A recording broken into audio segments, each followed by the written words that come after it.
today is how to shed false identities. Ralph Waldo Emerson once said, "To be yourself in a world that is constantly trying to make you something else is the greatest accomplishment." Do you sometimes discover that you don't act according to your true self? We are shaped by the expectations of the world around us. Parents, teachers, our subculture, and even the larger society. The sense of belonging in a young child is so strong that he will give up his true self to be accepted in fear of rejection. This fear causes an internal pressure that drives you to prove or protect yourself from being hurt. And that leads to the creation of false identities, like being a people pleaser or an overachiever. These false identities, whether consciously or unconsciously, are not sustainable, as they are based on external validation and survival tactics, not your true, authentic self. Eventually, you then start to feel like you're living a life that isn't who you really are, which can lead to burnout, frustration, and a sense of deep dissatisfaction. I got fascinated by the work of Jamie Winship, world-renowned speaker and author of Living Fearless and other works.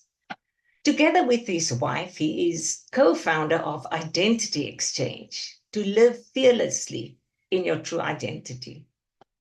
Winship states that there is a deep connection between fear and the formation of false identities. Fear tells you something is wrong.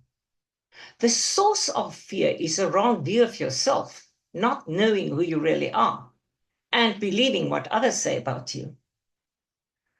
False identities are then created as defense mechanisms, keeping you from being your true self. In his words, fear is God's invitation for a conversation that leads to transformation. He believes that we need to confront our fears and let go of false identities to experience true freedom. This process involves a deeper understanding of who we really are, apart from the stories we tell ourselves or the roles we have adopted to for approval or to avoid pain.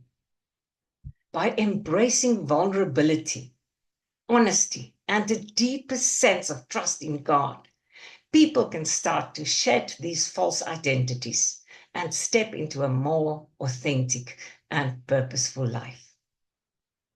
My interest in false identities got me into a time of self-reflection about my own life. It took me some time to identify my false identities, as this is a process. Interestingly enough, I realized that something that initially started as a pleasure became a false identity that I still experience as problematic to this day. My baby sister was born when I was 8 years old. She was like a doll that came to life for me. I thoroughly enjoyed nurturing her. But over the years, I felt like being forced by my parents into the mold of being responsible for the 3 siblings younger than me. In fear of my parents' scolding, I took on the false identity of being the responsible one.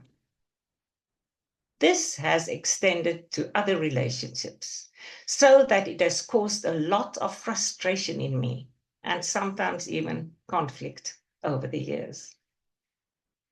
It came as a huge liberation for me when I could pin down another false identity that has brought me to the verge of burnout several times in my life already. This was caused by a very traumatic experience that has become a driving force, pushing me relentlessly into the false identity that I should always be available for anyone that might need attention. Behind this false identity lies the fear of being self-focused and selfish. instead of other-focused and showing compassion. In my process of self-reflection, identifying and shedding false identities, the following quote of Brené Brown helped me to confront my fears, embrace vulnerability, and claim my own narrative. When we have the courage to walk into our story and own it, we get to write the ending. Owning our story doesn't mean we have to be proud of every chapter or action. It's about accepting that our experiences, both good and bad, are part of who we are because they've shaped us. I don't have to deny my pain or my challenges, but I can choose how to respond and write my own ending. What can be signs that we are living false identities? Firstly, to feel disconnected from your true identity by doing things you should do in fear of disappointing others. Secondly, not acting according to your convictions, maybe to avoid conflict or to fit in. Thirdly, allowing past wounds to define who you are, rather than courageously embracing who you were truly meant to be. And lastly, feeling exhausted or overwhelmed by the pressure to conform. That can also then lead to burnout. I thought about some practical steps, how to help you to live within your true identity.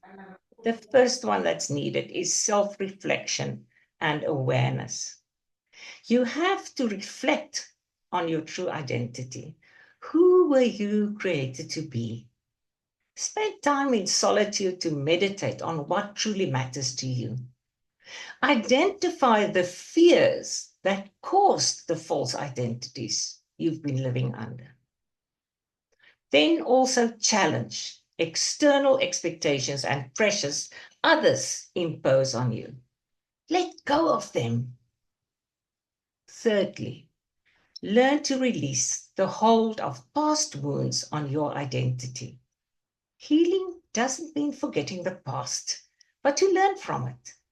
Choose to live your authentic self. Fourthly, embrace vulnerability. Allow yourself to be seen as you truly are. True connection with others comes from being authentic, not by hiding your flaws and your weaknesses. Make consistent choices that align with your true self. And have a heart-to-heart talk with a close friend that can hold you accountable.